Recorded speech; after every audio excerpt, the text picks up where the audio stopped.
Estudios y enseñanzas de la Biblia, en esta ocasión, en esta última tanda, basándonos en la vida de un personaje muy conocido, el apóstol Pedro, un hombre pescador de Galilea que tuvo un día la dicha de ser llamado por el Señor Jesucristo para ser uno de sus discípulos. Como todos los seres humanos, pues también tenía sus defectos y también sus virtudes. Y la Biblia no oculta ni una cosa ni otra. La Biblia no es un libro donde presenta la cara bonita de la gente y la oculta, la tapa para que nadie se entere. No, la Biblia habla de pecados, de debilidades y de cosas que en un momento determinado grandes hombres de Dios, Pedro, David, Moisés, etcétera, hicieron para que no tengamos una imagen irreal de estas personas, para que no los idolatremos y pensemos que eran como superhombres, que no les afectaba la tentación ni las circunstancias, sino todo lo contrario. Eran, como dice la Biblia, hombres con las mismas pasiones, con las mismas debilidades y problemas que todo ser humano siempre ha tenido. Y hemos visto, desde que el Señor llamó al apóstol Pedro, cómo fue un hombre que experimentó milagros y tuvo unas experiencias tremendas con el Señor. El único hombre en la historia que se atrevió a decirle al Señor una noche de tempestad: Señor, si tú eres la silueta que estoy viendo caminando por encima del mar, si tú realmente eres, permíteme caminar contigo. Y el Señor le dijo: pues ven. Y dice la Escritura que este hombre caminó. Sí, también sabemos que se hundió, pero también sabemos que caminó, ¿vale? Un hombre que vio al Señor Jesucristo en el monte de Tabor, el monte que tradicionalmente dice que fue el monte de la transfiguración, donde el Señor se encuentra con el profeta Elías y con Moisés. Realmente tuvo experiencias tremendas este hombre, ¿no? Pero también sabemos que negó al Señor. Y uno dice: yo nunca lo hubiera negado, a mí nunca me hubiera ocurrido eso. Bueno, hermanos, dice la Escritura: el que piensa estar firme, mire que no caiga. A veces, tal vez no con las palabras, pero con las acciones, se puede también negar a Cristo, ¿saben? No solamente con las palabras, sino a veces nuestros hechos, nuestras obras pueden dejar en un momento determinado por el piso, por el suelo, el testimonio del Señor, del Evangelio. Pero el Señor lo restauró. Es un hombre que se dejó restaurar. Eso es muy importante.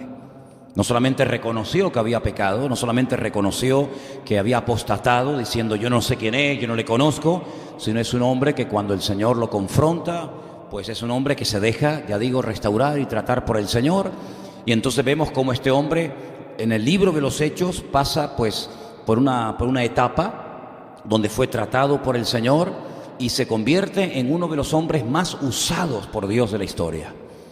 Dentro de poco, según vayamos avanzando nuestro estudio por el libro de los Hechos, vamos a ver que llegará un momento en el que ya no se va a hablar más de él, se va a hablar ya de otros personajes, pero de momento nos hemos quedado el otro día en el capítulo 7, donde este hombre en la iglesia primitiva era una persona muy importante, muy influyente, un hombre que predicaba, un hombre que oraba por gente necesitada y el Señor lo respaldaba de una forma extraordinaria. Pero vimos que desde el capítulo 1, o mejor dicho, desde el capítulo 2, que es por así decirlo donde arranca la iglesia, hasta el capítulo 7, pues todo ha ido de maravillas, aunque, cuidado, no ha sido fácil, porque los creyentes han sido amenazados, ellos han sido ya azotados, se les ha prohibido bajo amenazas en varias ocasiones que no sigan por ese camino, que pueden perder la vida, pero ellos siguen adelante. Dice que ellos oran al Señor y le piden al Señor renuevo y le piden al Señor que les siga dando fuerzas para que ellos sigan predicando la palabra, y no importa si es en una plaza, en una sinagoga, en el templo, donde fuera, ellos aprovechaban la oportunidad para hablar del Señor, a pesar de que estaban corriendo serio peligro sus vidas. Y hasta ahora hemos visto, como dije el jueves, digamos, ataques de afuera hacia adentro de la iglesia. Son los inconversos, por decirlo de alguna manera, ¿no? Son las personas que no creen, que no aceptan el Evangelio, que no están de acuerdo con su modelo de vida. Son las personas que están tratando de frenar, tratando de poner impedimentos, si no son impedimentos espirituales, impedimentos políticos, etcétera, etcétera. Pero hasta ahora dentro de la iglesia no había surgido, digamos, problemas. Pero en el capítulo 7 sí vimos que la iglesia no solamente comenzaba a tener problemas desde el principio de afuera hacia adentro, sino que ahora ya desde adentro de la iglesia comienzan a haber situaciones que si no se atajan a tiempo, esto puede ser un auténtico desastre. Y el primer problema que surgió en la iglesia primitiva, parece mentira, surgió a la hora de la comida. Vivían en comunidad, se repartía la comida y surgió la murmuración, el cáncer de la iglesia. Comenzaron a murmurar los unos contra los otros de que a estas les daban mejor ración y más cantidad que a nosotros, y así comenzó la iglesia a destruirse internamente. Pero ellos tomaron una medida muy sabia. Dijeron, mira, lo que vamos a hacer es proponer a la asamblea, ¿verdad?, proponer a la congregación que nombren a 7 personas que reciben en la Biblia el nombre de diáconos, palabra griega que significa servidor o ayudante o colaborador, de tal manera que cuando llegue la hora de comer, nosotros no dejemos de orar y no dejemos de atender nuestros asuntos y que la gente esté bien atendida. Y dice la Biblia que la propuesta cayó muy bien. Y nombraron a 7 diáconos. Algunos de esos diáconos eran, pues, personas como Esteban, del cual hablaremos un poquito esta noche, Felipe, etcétera. Pero tenían que cumplir en aquel momento 3 únicos requisitos. Vimos que después los requisitos se ampliaron. En 1 Timoteo capítulo 3 vimos que después el apóstol Pablo, con el paso del tiempo, y decía, esos 3 requisitos están bien, pero además tienen que tener esto, y amplía la lista, ¿verdad? Se exige más a la gente, no se le exige cada vez menos. No. Al que está en Cristo, cada vez hay que exigirle más. Se espera más de la persona que lleva un tiempo en el Señor y no se espera menos, ¿sí o no? ¿Verdad? Y dice la Biblia que los 3 requisitos que en aquel momento en la iglesia primitiva pidieron eran los siguientes: son gente, o tienen que ser gente de buen testimonio. Tienen que ser personas llenas del Espíritu Santo, es decir, personas que tengan una profunda y genuina comunión con el Señor. Y tienen además que ser personas sabias. Claro, imagínate dar de comer a miles y a miles de personas. Tenías que ser muy sabio, muy equitativo, muy ecuánime, ¿verdad?, para no irte a un lado de la balanza y darle más al que te cae bien y menos al que te cae mal, sino gente sabia, con buen testimonio, llenos del Espíritu Santo, y con esos 3 requisitos nombraron a 7 diáconos. Perfecto. Pero el capítulo 6, donde se nombran los diáconos, no termina con esa elección, sino el capítulo 6, desde el versículo 8 al 15, contiene otra historia, y es la de uno de esos diáconos. Se nombraron a 7, uno de esos diáconos se llamó Esteban. Y a ese Esteban, que dice que era un hombre lleno de fe, lleno del Espíritu Santo, lleno de gracia, lleno de poder, todo lo que dice Esteban es que estaba lleno del Señor. No era un hombre que vivía una vida superficial, una vida, ¿verdad?, cómoda, sino una persona consagrada, comprometida, ¿verdad?, como tiene que ser. A este hombre lo arrestan. Este hombre no solamente es un diácono que colabora y ayuda en la iglesia, sino es una persona que ora por la gente y el Señor lo respalda. Es una persona que gana almas, es una persona que es un tremendo instrumento en las manos del Señor. Y a este hombre terminan arrestándolo. Y cuando lo arrestan, lo llevan ante las autoridades religiosas de la época. Allí estaban los sumos sacerdotes que habían ya conocido al Señor Jesucristo, Anás y Caifás. Y entonces comienzan a interrogarlo. Y él lanza un mensaje que yo pedí el jueves, no sé si lo han hecho. Yo pedí el jueves que lo leyeran. Yo lo leí hoy. Yo esta mañana me vine aquí tranquilo y leí el mensaje, la defensa que presenta Esteban. Es impresionante. Yo no sé si ustedes se han percatado el resumen que este hombre da de toda la trayectoria del Antiguo Testamento hasta llegar a Cristo, y cómo los confronta y les dice aquello de: dígame, ¿a qué profeta no han perseguido ustedes? Porque habéis perseguido a todos los profetas y no habéis obedecido ni a Moisés, ni a Jeremías, a nadie, y incluso al Mesías lo habéis crucificado y lo habéis desechado, duros de servir, incircuncisos de corazón, y bueno, tiene unos adjetivos allí tremendos. Y dice en la Biblia que mientras le oían predicar, dice que la cara de Esteban era como la de un ángel. Tremendo, ¿no? Y al final de nada sirvió el tremendo mensaje y la enseñanza que dio, porque al final lo sacan de la ciudad y lo matan a pedradas. Lo apedrean, hermanos, se lo quitan del medio. Y allí estaba como testigo de aquel crimen horrendo e injusto un personaje del cual comenzará en breve la Biblia a hablar muchísimo, muchísimo de él, Saulo de Tarso, fariseo de fariseos, en cuanto a la ley irreprensible, escribía él en una carta, ¿verdad? Un hombre que fue criado a los pies de Gamaliel, el nieto de aquel famoso rabino Hillel, que tanto marcó la historia y la sigue marcando hasta el día de hoy del pueblo de Israel, ¿verdad? Bueno, pues aparentemente desaparece Pedro. Dice, uy, Pedro, ¿qué pasó con Pedro? Entre los diáconos, entre la defensa y el martirio de Esteban, parece como que ha desaparecido. No ha desaparecido. Lo volvemos a encontrar un poquito más adelante. Después de ver cómo matan a Esteban, se produce una persecución tremenda, la primera, una persecución tremenda que duró más de 300 años, dicho sea de paso. Los primeros 300 y pico años, los primeros 3 siglos y medio del cristianismo fueron bañados en sangre. Si un emperador era malo, el siguiente era terrible. Miles de hermanos murieron quemados, devorados por las fieras en los circos romanos, crucificados, apaleados. Bueno, aquello fue una sangría terrible, creyendo que de esta manera iban a frenar al cristianismo, y no se daban cuenta de que el cristianismo crece cuando hay sangre de mártires.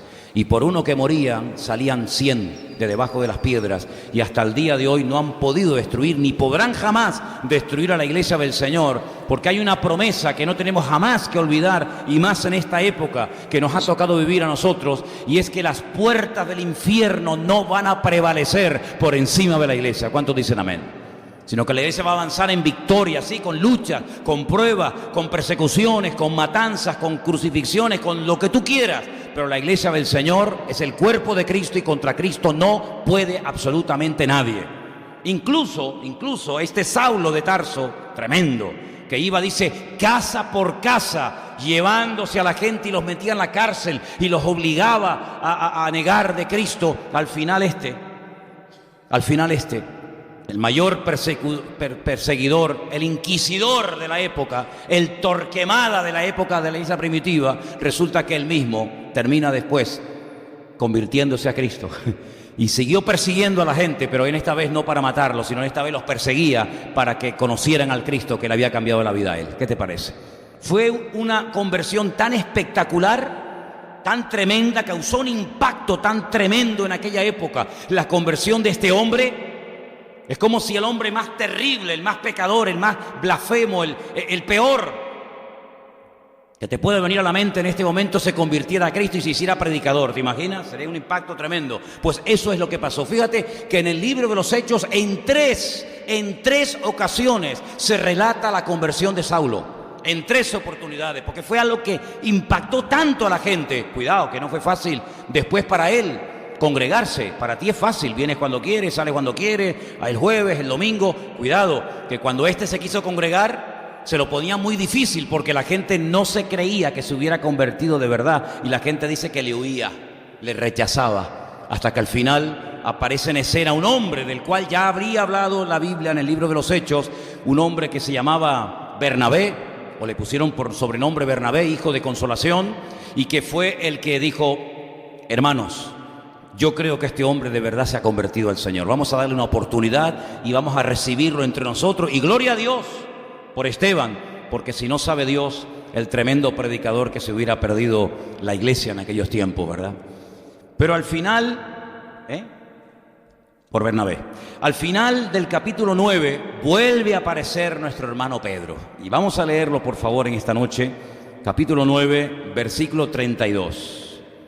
Ya hay persecución, ya no están tranquilos y seguros en Jerusalén. Unos van por un camino, otros van por otro. Felipe se ha ido a Samaria, Pedro se va hacia la costa. Ya las cosas han cambiado, hermanos. Ya las cosas han cambiado. Y dice que Pedro comenzó a visitar a los creyentes. Versículo 32, ¿lo veis? Comenzó Pedro a visitar a todos. Y vino también a los santos que habitaban en Lida. No confundan la localidad de Lida con Lidia, son 2 lugares diferentes. Y dice que allí encontró a uno que se llamaba Eneas, que hacía 8 años que estaba en cama, era paralítico. Y entonces Pedro le dijo: Eneas, Jesucristo te sana, levántate, haz tu cama. Y enseguida se levantó. Y le vinieron todos los que habitaban en Lida y en Sarón, los cuales se convirtieron al Señor. Qué tremendo, ¿no? No solamente el Señor usaba a Pedro en Jerusalén, sino que ahora sale a otra región y el Señor lo sigue usando. Porque el Señor no vivía en Jerusalén, el Señor vive en nuestros corazones. ¿Cuántos dicen amén? El versículo 36 dice que había en Jope. Jope actualmente es una ciudad donde yo cuando voy a Israel siempre me quedo a dormir en esta ciudad, más cerca de esta ciudad que de Tel Aviv. Se llama en la actualidad Jaffa. A mí me encanta esa ciudad, es una de las ciudades más antiguas del mundo. Y cuando yo voy a Israel y ya se van los grupos, pues los hermanos me alquilan un hotelito por allí, un hotelito de unos hermanos, y yo me quedo allí. Y me conozco Jaffa o Jope como la palma de la mano, porque me levanto temprano en la mañana y me la recorro de punta a punta, las callejuelas, las subidas, las bajadas. Es una ciudad muy, muy interesante.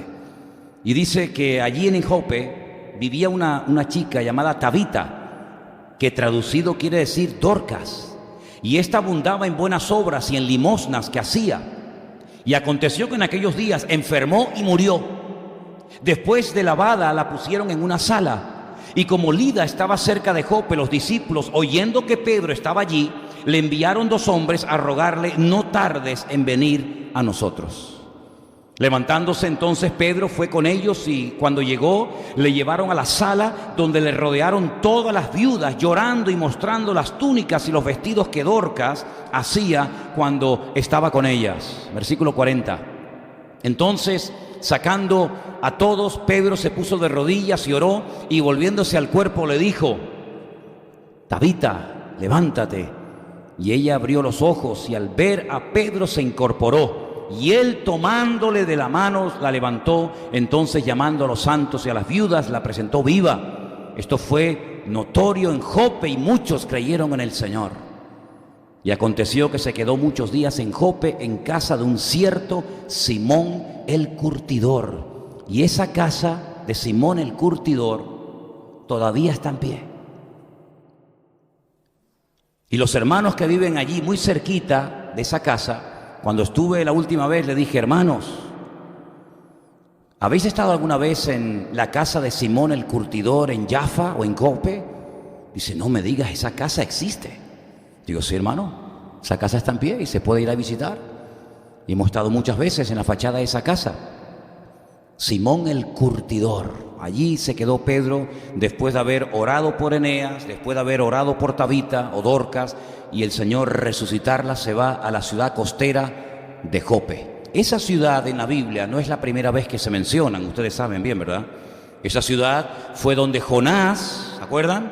Jonás, queriendo o creyendo que se puede ir a un lugar huyendo de la presencia del Señor, dice que cuando el Señor lo llama y le dice: tienes que dejar tu ministerio en Jerusalén y tienes que irte al extranjero, tienes que ir a Nínive a predicar mi palabra, él se niega rotundamente a ir a predicarle a gente que no son judíos, y entonces desciende, porque desde Jerusalén hasta Jope va descendiendo, ¿verdad? Desciende a Jope, allí toma un barco, paga su pasaje y se quiere venir a España, a una ciudad del sur de España, en Huelva, que se llama Tarsis. Y en el camino le sorprende una tempestad y todos conocemos, ¿verdad?, el resto de la historia. Y luego el barco pues lo tiene que arrojar por la borda los marineros, y hay un pez enorme que se lo traga, y entonces se lo lleva, dice la tradición, a la ciudad, creo que si no me equivoco, de Asdod, y allí entonces lo vomita, y este hombre se va caminando a Nínive, y todos conocemos esa historia tan bonita y tan interesante, ¿verdad? En esa misma ciudad ahora se encuentra Pedro, teóricamente descansando, pero dice la Biblia que mientras le preparan comida, se sube a la azotea de esa casa y se pone a orar. Y me llamó la atención, mientras yo leía esta mañana esta porción en Hechos capítulo 10, que subió a la azotea a la misma hora que en el libro de los Hechos, capítulos anteriores, dice que él se fue al templo a orar con Pedro y Juan. Y cuando estaba entrando al templo por la puerta llamada La Hermosa, hay un paralítico que extiende la mano pidiéndoles dinero, y él le dice aquello de: no tengo ni plata ni oro, ¿os acordáis? Pero lo que tengo te doy, en el nombre de Jesucristo, levántate y camina. Y comprobé la hora y era exactamente la misma. las 3 de la tarde, es decir, bíblicamente la hora novena. Claro, porque los judíos tenían ya desde aquella época la costumbre, y la siguen manteniendo, de orar 3 veces al día. Temprano a la mañana, a las 7 de la mañana, la oración de Shaharit, la oración de las 3 de la tarde, la oración de la Minjá, y la última oración de la noche, cuando ya cae el sol. Terminan el día orando la oración de Arbit. 3 veces oraba Daniel, ¿no hay una canción de niños que decía eso? 3 veces oraba el profeta Daniel, exactamente igual Pedro hacía. A las 3 de la tarde me están preparando la comida, me subo a la azotea y me pongo a orar. Y dice que mientras oraba, tuvo una visión. Él no subió para tener una visión, él subió para orar, pero mientras oraba, el Señor le muestra una visión. Y en esa visión, dice que él ve un lienzo, como un pergamino enorme, gigantesco, que desciende del cielo. Y en ese pergamino, en ese lienzo gigante, él ve todo tipo de animales. Ahora, para usted o para mí, hoy en día todos los animales entran dentro del mismo paquete, son animales y nada más. Podemos dividirlos en reptiles, en mamíferos, ¿verdad? Pero en aquellos tiempos los animales se dividían en limpios e inmundos. Los que se pueden comer y los que no se pueden comer. Y la Biblia nos habla de las características de qué tipo de mamíferos se podían comer. ¿Cómo tenían que ser? ¿Y qué tipo de aves se podían comer? ¿Y qué tipo de aves no se podían comer? ¿Qué tipo de peces se podían pescar y comer? ¿Y qué tipo de peces no se podían comer? Pedro lo sabía perfectamente porque él era judío. Él conocía de memoria los animales que estaba bíblicamente permitido comer en aquel tiempo, y qué animales ni tocarlos, ni tocarlos. Y como él tiene un hambre tremenda, el Señor en ese lienzo le muestra todo tipo de animales, limpios e impuros. Es decir, los que se pueden y los que no se pueden comer. Y le dice el Señor, si tienes tanta hambre, es una visión, esto es una visión. Dice, levántate, mata y come. Y Pedro argumenta con el Señor. Es impresionante cómo una persona puede discutir con Dios. ¿Te ha pasado a ti eso alguna vez? ¿Has discutido alguna vez tú con Dios? Yo conozco gente que se lleva mal con Dios y están hasta enfadados con Dios. Increíble, ¿no? Qué ignorante. La ignorancia supina en el ser humano, ¿verdad? Y el Señor le dice, levántate, mata y come, y él le dice, no. Y dice, porque yo nunca lo he hecho. Bueno, pero el que usted no haya hecho algo nunca, no significa que cuando el Señor te dice que lo hagas, no debas hacerlo. Si no te cierres, es el Señor el que te está hablando, querido. Es el Señor el que te está dando una orden. Usted se levanta, come, porque yo te estoy diciendo que lo hagas. Y le dice, no. Segunda vez el Señor le vuelve a dar exactamente la misma orden. Levántate, mata y come. Y Pedro dice, no, porque yo nunca lo he hecho. En 3 ocasiones la misma orden y la misma respuesta. No, no y no. Muy bien, se recoge el pergamino o el lienzo, desaparece. En ese momento llaman a la puerta y le dicen, Pedro, hay 2 soldados romanos que te están esperando en la puerta. Eso es como si usted está de repente en casa orando tranquilo y su mujer le dice, Juanito, ¿qué pasó? ¿Ya está la comida? Y dice, no, espérate, déjate de comida. Hay una pareja de policías en la puerta, están preguntando por ti, dice que vayas con ellos. ¿Cómo te sentirías? Bajarías cantando y leyendo la Biblia, ¿no? Bajarías en principio preocupado. 2 policías llamándome a mí, ¿para qué? Pero ya el Señor le había dicho, vete con ellos, no tengas miedo, tú tranquilo. Se va caminando desde Jaffa, desde Jope, hasta Cesarea, que si usted no ha estado allí, piensa que está a la vuelta de la esquina, ¿verdad? Es como si yo estoy aquí, mira, vete un momento a la esquina. No. Están caminando, si no me equivoco, 2 o 3 días, caminando. Van algunos hermanos con él acompañándole, porque resulta que en Cesarea, en Quesaria, la marítima, vive un centurión romano que cuenta la historia que estuvo en España, afincado con sus legiones romanas en el sur de España, pero que ahora está destinado a Cesarea. Y este hombre es un hombre temeroso de Dios, es romano, no es judío, pero es un hombre que ora, es un hombre que en su ignorancia busca de Dios, y el Señor se le ha presentado y le ha enviado un ángel y le dice: Cornelio, cuando tú oras, tus oraciones han llegado a mi presencia. Esto es un impacto tremendo para un centurión romano. Las limosnas, los donativos, las ofrendas que has dado al pueblo, yo las he visto. No ha caído desapercibida la labor que estás haciendo, pero te hace falta algo, querido.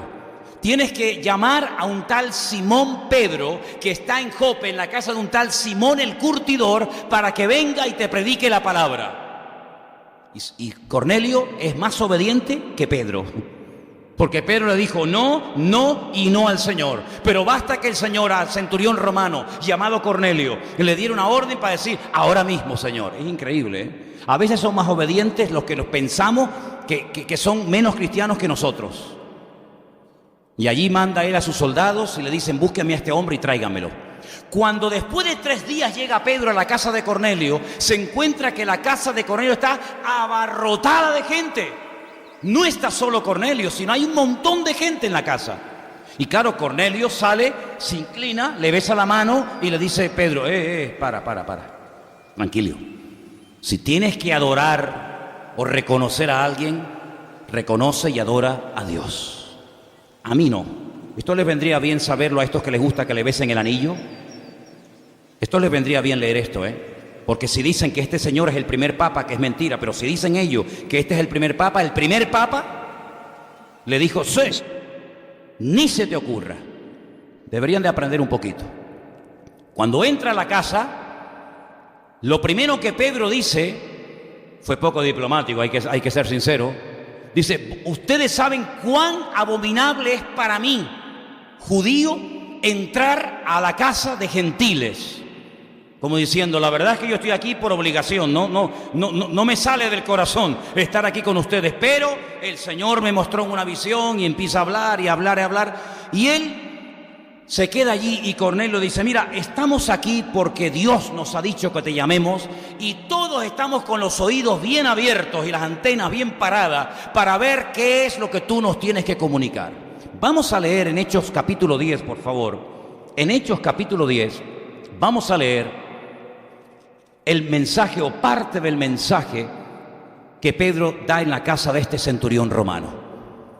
Para mí fue una gran bendición, he ido ya unas cuantas veces, pero la primera vez que tuve la oportunidad de entrar a las ruinas, que están en muy buen estado, dicho sea de paso, de la ciudad de Cesarea, de la época bíblica, y yo dije: Señor, en estas calles estuvo Cornelio, Pablo estuvo preso, aquí vivía Felipe con sus hijas, que eran 4 chicas que profetizaban, aquí estuvo Pedro. La verdad es que me impactó muchísimo, ¿no? Y dice en el versículo 25: cuando Pedro entró, salió Cornelio a recibirle y postrándose a sus pies, adoró. Mas Pedro le levantó y le dijo: levántate, pues yo mismo también soy hombre. Y hablando con él, entró y halló a muchos que se habían reunido. Y les dijo: vosotros sabéis cuán abominable es para un varón judío juntarse o acercarse a un extranjero, pero a mí me ha mostrado Dios que a ningún hombre llame común o inmundo. Ahora comienza a entender la visión que tuvo en la azotea en Jope. Ahora comienza a entender. Ahora se le abren los ojos. Por lo cual, al ser llamado, vine sin replicar. Así que pregunto: ¿por qué causa me habéis hecho venir? Verso 30. Entonces Cornelio dijo: hace 4 días que a esta hora yo estaba en ayunas, y a la hora novena, oye, la misma hora que Pedro estaba orando. La hora novena son las 3 de la tarde en nuestro reloj. Uno orando allí y otro orando por allá, pero Dios mirando a los dos. Qué bonito, ¿no? Yo estaba en ayunas a la hora novena, mientras oraba en mi casa, vi que se puso delante de mí un varón con vestido resplandeciente y me dijo: Cornelio, tu oración ha sido oída, tus limosnas han sido recordadas delante de Dios. Envía pues a Jope y haz venir a Simón, el que tiene por sobrenombre Pedro, el cual mora en la casa de Simón, él un curtidor junto al mar, y cuando llegue él te hablará. Así que luego envié por ti y tú has hecho bien en venir. Ahora pues todos nosotros estamos aquí en la presencia de Dios para oír todo lo que Dios te ha mandado. ¿Cuántos dicen amén? ¿Ustedes están aquí esta tarde para oír todo lo que Dios me ha mandado? Entonces están igual que Cornelio, exactamente igual. Entonces Pedro, abriendo la boca, dijo: en verdad comprendo que Dios no hace acepción de personas. Qué bonito, ¿eh? Sino que en toda nación se agrada del que le teme y hace justicia. Dios envió mensaje a los hijos de Israel anunciando el evangelio de la paz por medio de Jesucristo. Este es el Señor de todos. Vosotros sabéis lo que se divulgó por toda Judea, comenzando desde Galilea, después del bautismo que Juan predicó. Cómo Dios ungió con el Espíritu Santo y con poder a Jesús de Nazaret, y cómo éste anduvo haciendo bienes y sanando a todos los oprimidos por el diablo, porque Dios estaba con él. Nosotros somos testigos de todas estas cosas que Jesús hizo en la tierra de Judea y en Jerusalén, a quien mataron colgándole en un madero. A este Dios levantó al tercer día e hizo que se manifestase, no a todo el pueblo, sino a los testigos que Dios había ordenado de antemano, a nosotros que comimos y bebimos con Él después que resucitó de los muertos. Y nos mandó que predicásemos al pueblo y testificásemos que Él es el que Dios ha puesto por juez de vivos y muertos. De este dan testimonio todos los profetas, que todos los que en Él creyeren recibirán el perdón de pecados por su nombre. Mientras aún hablaba Pedro estas palabras, el Espíritu Santo cayó sobre todos los que oían el discurso. Dios tenía tantas ganas de bendecir al pueblo que interrumpió las palabras de Pedro. Y los fieles de la circuncisión que habían venido con Pedro se quedaron atónitos de que también sobre los gentiles se derramase el don del Espíritu Santo, porque les oían que hablaban en lenguas y que magnificaban a Dios. Dice aquí entonces Pedro respondió: ¿puede acaso alguno impedir que el agua para que sean bautizados estos que han recibido el Espíritu Santo también como nosotros? Y mandó bautizarles en el nombre del Señor Jesús. Entonces le rogaron que se quedase allí por algunos días. Qué experiencia, ¿verdad? Qué experiencia tan maravillosa. Pedro no la buscó, pero el Señor tiene sorpresas para ti y para mí en el camino que todavía no hemos descubierto. ¿Cuántos dicen amén? No tengas la tentación, no caigas nunca en el error, en la trampa de creerte que ya lo sabes todo, que ya lo has recibido todo, que ya no hay más experiencia ni regalos por el camino, porque nuestro Dios todavía tiene poder para sorprendernos. Tal vez tú ves todo negro, no ves más allá de tus narices, no ves respuesta, no ves solución. Te encuentras como ese hámster, como ese ratoncito dando vueltas y vueltas y vueltas y no llega a ninguna parte, ¿verdad? Pero el Señor tiene todo bajo su control. Uno estaba orando en un lado, otro estaba orando en otro lado. Y yo les digo que cuando nos ponemos a orar, aunque no veamos, aunque no sintamos nada, aunque aparentemente todo siga igual y no haya cambiado nada, cuando la iglesia se pone a orar, cuando tú y yo comenzamos a orar y a clamar delante de Dios, Dios comienza a mover su mano poderosa y nada ni nadie puede detenerlo. ¿Cuántos dicen amén? Por eso, hermano, no te pierdas estas bendiciones, estas sorpresas que Dios tiene en el camino. Pedro no se esperaba jamás en la vida que lo iban a llamar personas inconversas, romanos, gentiles. Fíjate tú, un centurión romano. Es como si el inspector jefe de policía de aquí de Tenerife nos llamara para que fuéramos a su casa a predicarle el evangelio. Imagínate tú, hermano, los romanos eran los que controlaban el mundo.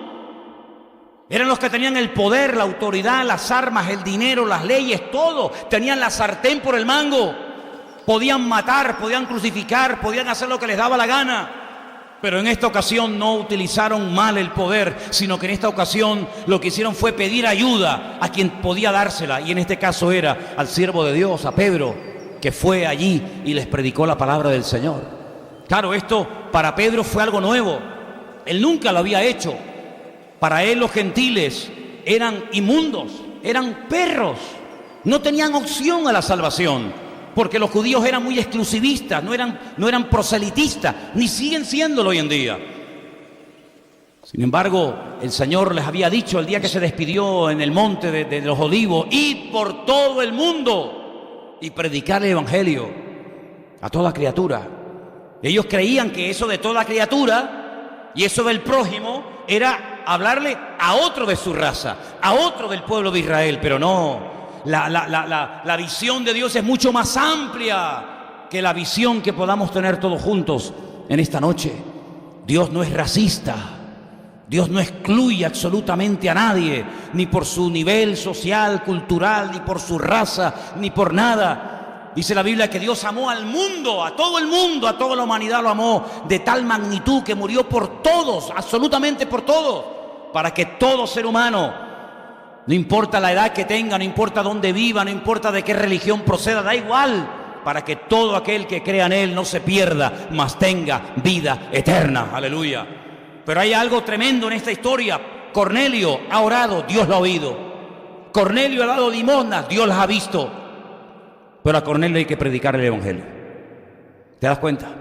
Dice Romanos capítulo 10, ¿cómo creerán si no hay quien les predique? Cornelio no era salvo. Cornelio era un buen hombre que hacía cosas de cristiano, pero no era cristiano. Por eso cuando hay gente que me dice, no, pero yo conozco en la calle buena gente, yo le digo, claro, es que el mundo está lleno de buena gente. No solamente hay gente mala y ladrones y sinvergüenza, no, en el mundo hay gente muy buena que hacen cosas típicas de cristianos. Hay muchas organizaciones, hay muchas personas que dan fortunas a iglesias, a misioneros, a buenas causas, gloria a Dios, pero no son cristianos. Y la Biblia dice que por obras nadie se va a salvar. Ahora están crucificando a este pobre hombre el dueño de, ¿cómo es? Amancio Ortega, ¿no? Es que este país es increíble, es que es increíble España. Un hombre que ha dado millones a la sanidad pública. Aparatos que valen una fortuna y está dando una cantidad enorme de dinero a la sanidad para que se renueven los hospitales, para que se renueve el material quirúrgico, etc. Y lo están criticando y lo están cuestionando, pero si no diera ni un céntimo, lo criticarían por tacaño. Y ahora lo critican por ser generoso. Esto es como decir, bueno, ¿qué hago? ¿Me monto en el burro o voy caminando? Porque si me monto en el burro soy un abusador. Y si voy caminando teniendo un burro, soy un tonto. Entonces, ¿qué hago? ¿Me monto, lo suelto, lo vendo o lo compro? ¿Qué hago? Es increíble, ¿verdad? Así es este país, que ni come ni deja comer. Todo lo critica, todo lo cuestiona, el país de la envidia, el país de los celos, ¿verdad? Esa es una de las características nacionales de este país. Tremendo, ¿verdad? Increíble. Y ese espíritu, como no lo acortemos, hasta en los cristianos puede encontrar en algún momento determinado lugar, ¿verdad? Cuando vemos a un hombre que se compra una casa, ¿de dónde habrá sacado el dinero? No está en cosas, no, trabajando no se gana dinero, habrá estado en droga, oye, es increíble, hermano, increíble, ¿verdad? Entonces Pedro tenía que ser liberado de un espíritu religioso. Y ese espíritu de religiosidad, yo quiero detenerme, si me permiten, unos minutos en esta tarde, porque es un espíritu que está en mucha gente, incluso en muchos que se llaman cristianos evangélicos. El espíritu de religiosidad, una de las características que tiene es que te sientes superior a los demás y menosprecian a los que no son como tú. Cuando vas a una iglesia de visita y ves que cantan de una forma diferente, o a lo mejor no tocan las palmas, o no levantan las manos, o no hacen lo que tú estás acostumbrado a ver en tu país, en tu iglesia, en tu denominación o en tu ambiente donde estás criado, automáticamente se despierta el espíritu de religiosidad y comienzas a decir, mira, estos hermanitos están muertos, no tienen la alabanza que tenemos en mi país. Mi país cuando alabamos, eso es, vamos, los demonios salen corriendo. Los ángeles vienen de visita a nuestros cultos, tenemos una alabanza, hermano. Cuando oyen predicar a otro pastor, dice, ay, en mi país sí que se predica fuerte el Espíritu Santo, esta gente está muerta. Y una vez yo le dije a una persona, digo, mire, si en su país tienen la mejor alabanza, los mejores predicadores, los mejores músicos, ¿para qué se vino para acá? Porque si yo en mi país tuviera la mejor alabanza, los mejores predicadores, el mayor avivamiento, el mayor mover del Espíritu Santo, yo no me voy de mi país ni a palos. ¿Para qué? Si ya tengo todo lo que está orando durante años. El espíritu religioso nos hace sentir superiores a los demás, menospreciando al que no alaba, al que no canta y al que no hace las cosas como nosotros. El espíritu religioso llena la mente de la gente de prejuicios. Mira cómo va vestida esa. Mira cómo se mueve aquel. Te bloquea la mente. Pedro era buena persona, pero una persona con un espíritu religioso que no iba a entrar jamás a predicarle a una casa de un gentil porque para él eran perros. y no entraban dentro de los planes de Dios. Fíjate tú qué barbaridad. ¿Cómo podía llegar a pensar un hombre así? ¿Quién yo, que ahora entren prostitutas y ladrones y sinvergüenzas y etarras y travestis? Aquí no. ¿Y entonces a dónde van a ir? ¿A dónde van a ir los perdidos? ¿A dónde van a ir las personas que necesitan ayuda? ¿A dónde van a ir? ¿A dónde van a ir? Díganme ustedes. ¿A que le lean las manos al santero, al brujo de la esquina? Tendrán que venir a los pies de Cristo. ¿Y dónde se predica de Cristo? Pues creo yo que en las iglesias. Y hay de nosotros si no sabemos recibir a los que vienen pidiendo ayuda o buscando el evangelio del Señor. Porque entonces, ¿para qué nos llamamos iglesia?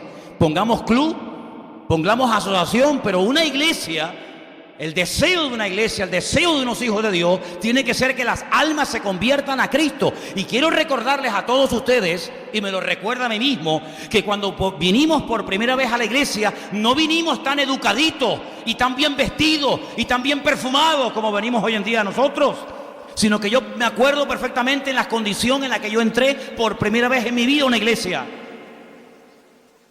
El salvaje entró por la puerta de la iglesia. Pero el Señor tiene misericordia de nosotros. Y el Señor tiene paciencia con nosotros. Y nos fue cambiando, y nos sigue cambiando día a día, amén, hermanos. ¿Cómo se puede llegar a una casa en la que te han invitado, hermano? ¿Cómo se puede llegar a una sala que estaba abarrotada de gente con una ilusión, con una expectativa tremenda? Porque viene un gran predicador, un hombre que conoció personalmente a Cristo, un hombre que cuentan que caminó por encima de las aguas. Oye, cuando oigamos a ese hombre tendrá que ser una bendición tremenda. Un hombre que nos va a explicar cómo resucitó Lázaro, porque él estaba allí. Un hombre que nos va a explicar de qué habló Elías, Moisés y Cristo en el monte Tabor. Un hombre que nos va a explicar cómo comía, cómo hablaba, cómo se levantaba el Señor. ¡Qué maravilla tenerlo de visita! Y cuando llega el predicador, en vez de decir buenas tardes, hermano, qué bendición tan grande estar con ustedes aquí en Cesarea, qué privilegio. Tenía unas ganas de estar con ustedes, hermano. Qué bendición tan grande. Un jarro de agua fría a toda la audiencia. Hermanos, ustedes saben que yo soy judío y a mí con perros no me gusta estar. Y para mí es muy abominable y muy incómodo estar aquí en esta iglesia en esta tarde, pero no me queda más remedio. No, Pedro, córtate un poco, viejo. Sé un poco más diplomático. Así empezó el discurso. No, no me extraña que el Señor lo haya interrumpido y derramó su Espíritu Santo sobre la audiencia, ¿no? Ahora, cuando él llega a Jerusalén, cuando Pedro llega a Jerusalén con esta experiencia nueva para él, espérate, ¿ustedes creen que lo están esperando con pandero y danza? ¿Ustedes creen que pusieron la alfombra roja y le dieron la bienvenida a Pedro, que acaba de venir de Cesarea? Hermano, ha hecho una campaña evangelística tremenda con los romanos. Viene a contarnos testimonios tremendos. Sí, ya. Escucha, mira, capítulo 11. Oyeron los apóstoles y los hermanos que estaban en Judea que también los gentiles habían recibido la palabra de Dios. Pero aquí no hay un gloria a Dios, aquí no hay un aleluya, aquí no hay un gracias. No. Ellos oyeron las noticias, pero espérate cómo lo estaban esperando. Cuando Pedro subió a Jerusalén, discutían con él los que eran de la circuncisión, diciendo, ¿por qué has entrado en casa de hombres incircuncisos y has comido con ellos? A ver, aclárate, ¿cómo es posible que hayas roto el protocolo? ¿Cómo es posible que te hayas contaminado con esta gentuza? ¿Cómo es posible que tú, siendo predicador, apóstol, reverendo, etcétera, siervo de Jesucristo, no se te ocurra más que meterte en casa de incircunciso? Hermano, incircunciso, llamarte a eso en aquella época era un insulto, ¿eh? ¿Y cómo lo sé? Pues mira, hermano, cuando David fue a pelear contra el gigante Goliat, ¿qué le dijo? ¡Ay, qué bonito eres! ¡Ay, qué lindo! Te voy a meter una pedrada que te va a reventar, ¿no? Le dijo, filisteo incircunciso. Era un insulto, hermano, no era un halago.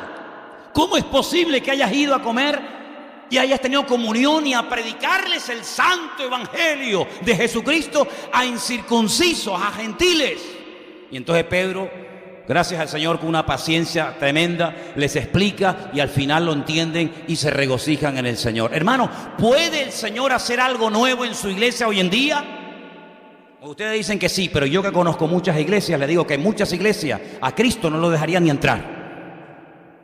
Porque tienen todo ya tan estructurado y todo tan organizado que en cuanto le muevas una silla de sitio, se arma la tercera guerra mundial.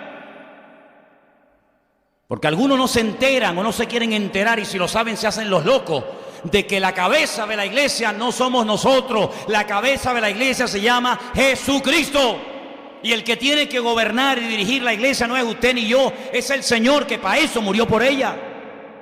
Y dice que Él dio su vida por la iglesia y Él la quiere sustentar y la quiere cuidar. Pero el problema es que muchas veces los miembros de su iglesia, los miembros de su cuerpo, no le dejan al Señor hacer algo diferente por el espíritu religioso que bloquea, impide el fluir del Espíritu de Dios. Y hay mucha gente que sí, son buena gente, pero no quieren cambiar porque el espíritu religioso les hace tener una falsa seguridad en lo que hacen, en lo que son, en su religión, en lo que hicieron, en no sé qué. Y el espíritu de religioso no tiene que tener cabida alguna en la vida de la iglesia del Señor hoy en día. ¿Cuántos dicen amén? Yo no quiero ser religioso. Una cosa es ser religioso, otra cosa es ser místico y otra cosa es ser espiritual, como dice la Biblia. ¿Cuántos dicen amén? Son tres cosas diferentes. Hay gente que es religiosa, hay gente que es mística y hay gente que es espiritual. Y la Biblia dice que tenemos que ser gente espiritual, es decir, guiados por el Espíritu. ¿Y qué dice la Biblia en cuanto a este tema? Bueno, que el que ha nacido de nuevo es como el viento, que no sabe de dónde viene ni a dónde va. Dice, así debe ser todo aquel que ha nacido del Señor. ¿Cuántos dicen amén? Entonces yo le digo como pastor de esta iglesia hoy al Señor de esta iglesia: Señor, haz aquí lo que quieras, cuando quieras y como quieras. ¿Cuántos dicen amén? Y si el espíritu religioso te impide romper la compostura, pues lo que tienes que hacer es decirle: Señor, quítame toda religiosidad de mi vida y hazme libre. Porque quiero terminar diciendo esto: el religioso es un amargado, porque no sabe lo que es vivir en libertad. Sabe lo que son las normas, y normas, y normas, y normas, y normas, y esto no se hace, y esto no se hace, y la Santa Cena no, de pie, sentado no puede ser, ¿no? ¿Por qué? No. La Santa Cena hay que hacerla de pie, porque sentado se pierde la santidad. Otro dice, no, de pie, no, hay que hacerla sentado, con la cara hacia abajo, los ojos medio cerrados, uno abierto, uno cerrado, porque esa es la postura indicada. Dale. Pan, no, ese pan no, tiene que ser pan sin levadura.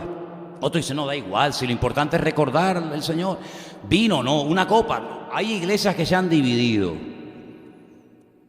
Cuando se dijo en la congregación, hermano, mire, cuando empezamos la iglesia éramos 4 gatos, y con una copa llegaba, pero es que hoy en día ya somos 500, y con una copa para 500 vamos a tardar 3 días en terminar esta cuestión. No, una copa, porque mi abuelo tomó una copa, mi bisabuelo tomó una copa, además la copa la tienen detrás de una vitrina y no le encienden una vela y unas flores a la copa de milagro. Hermanos, por favor, Señor nos ha llamado a vivir no en libertinaje, a vivir en libertad. Si tenemos un día que levantar las manos, gloria a Dios. Y si el que está a su lado no las quiere levantar, no lo critique, no lo cuestione, porque es su hermano en Cristo. Y esto es como los hijos: hay unos que son de una manera y otros son de otra, y en la casa del Señor son bienvenidos todos los hijos de Dios, sean como sean. Cuando nos preguntan, ¿de qué denominación son ustedes? Y yo siempre le digo, dígalo usted. ¿Ustedes no saben de qué denominación son? Digo, es que a mí no me interesa ser de una denominación, caballero. A mí me salvó Cristo. Por mí murió Cristo en una cruz. Por mí no murió una denominación. Nosotros somos cristianos, hijos de Dios. Y si usted me quiere poner esta etiqueta, pues póngame la que usted quiera. Pero nosotros no adoramos instituciones, no nos sometemos, digamos, a instituciones humanas, sino nos sometemos al señorío y a la cobertura del Señor. Eso es nuestro estilo de vida. Y nuestro modelo, pues que no tenemos modelo, sino que decimos: Señor, en tu iglesia haz lo que tú quieras, cuando tú quieras. ¿Cuántos dicen amén? Esto no significa de que somos unos desordenados, de que aquí hacemos las cosas como nos dé la gana, no, sino todo decentemente y con orden. El orden lo va marcando paulatinamente el Señor Jesús. Nosotros oímos al Señor en su palabra, Él la confirma, hay un sentir generalizado y tiramos por el camino que nos va marcando el Señor. Y así nos movemos, y hasta el día de hoy la bendición de Dios ha estado con nosotros. ¿Cuántos lo dicen amén? Cierra tus ojos ahí donde estás, hermano. Vamos a orar. Ahí donde estás, dígale: Señor, muchas gracias. Gracias, Dios mío, de todo corazón. Porque veo que este hombre Pedro tuvo que aceptar que hay mucho más de lo que él creía en la vida. Y así tenemos que verlo también nosotros. Hay mucho más, hay más allá, Señor, de lo que nuestros ojos han visto hasta el día de hoy. Sorpréndenos, Señor. Atrévase, hermano, le pido, a decirle eso al Señor. Señor, sorpréndeme, Padre. Quítame la venda de los ojos, si tengo alguna venda. La rutina, la monotonía, el miedo, temor. Ayúdame, Señor. Ayúdame a descubrirte cada día, Señor, en las pequeñas y en las grandes cosas. Y que muchos Cornelios nos llamen para ir a predicarles la buena nueva del Evangelio. Y con buen agrado iremos a toda puerta que se abra para predicar la verdad de Cristo. Sí, Señor. Que en esta tarde tú puedas usarnos. Que en esta tarde tú puedas usar nuestra vida para que podamos ser gente útil en el reino de Dios.